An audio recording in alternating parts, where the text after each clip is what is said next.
Hi everyone, welcome back to my channel.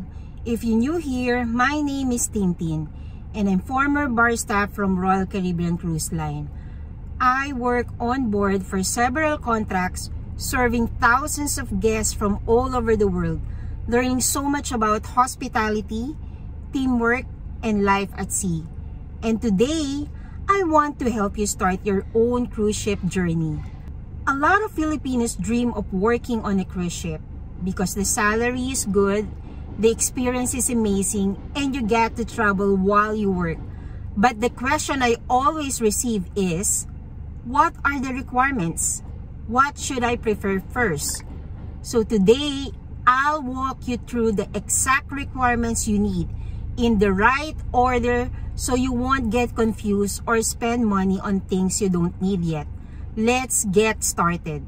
Number 1, your passport. This is the very first non-negotiable. Agencies will always look for a valid passport with at least 2 years of validity.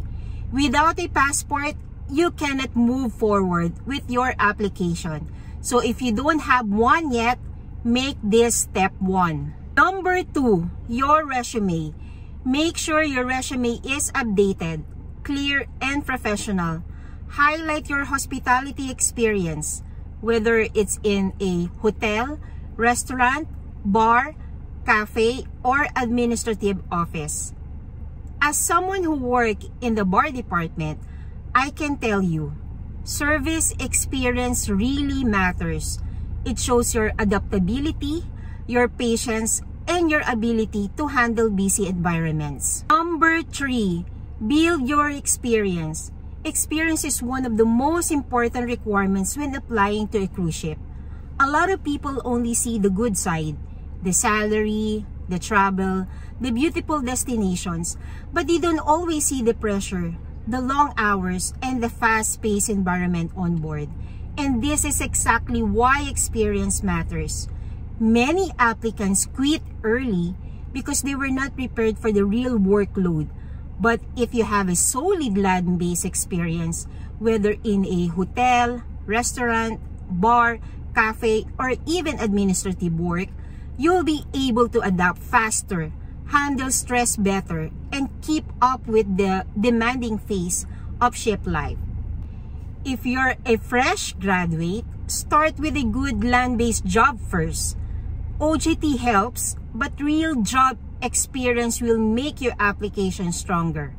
Remember, the more experience you have, the faster the agency will process you. Experience doesn't just make you qualified, it makes you prepared. Number 4, STCW basic training. Some agencies require this after your interview, but if you have the budget, you can take it early. The main requirement is STCW basic training. Depending on the cruise line, you may also need crowd and crisis and security awareness PSA. These trainings prepare you for emergencies, safety procedures, and life on board. Number 5, Seaman's Book. Some agencies prefer applicants who already have a Seaman's Book, but many will assist you in processing it once you pass your interview. In my experience, I only completed my requirements including SOLAS training and my Seaman's Book after I passed the interview. But nowadays, many applicants already have their documents prepared in advance, which makes the competition tougher if you don't have your SIRB yet. So if you have the chance to process it early, it can give you an extra advantage.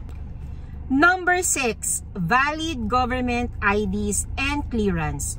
Prepare this ahead of time.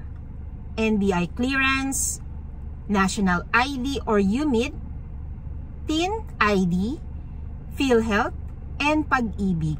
This will be required later for documentation and onboarding. Number 7, medical examination. This is important.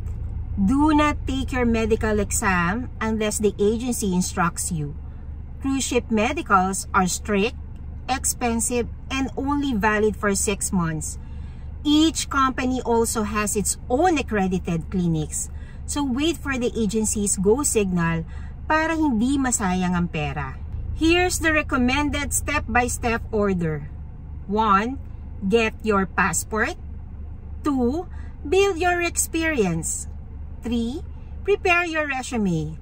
4. Apply to legit agencies. 5. Attend your interview. 6. Complete required trainings. 7. Process your SIRB and medical. And 8. Final documents and visa processing. As a former Royal Caribbean crew member, I know how overwhelming and stressful the process can be. But once you're on board, serving guests, meeting people from all over the world, and waking up in a different country every week, you realize that every step was worth it. So take your time, prepare the right documents, gain experience, and stay patient. Your time will come. And before you go, don't forget to like and subscribe to support the channel.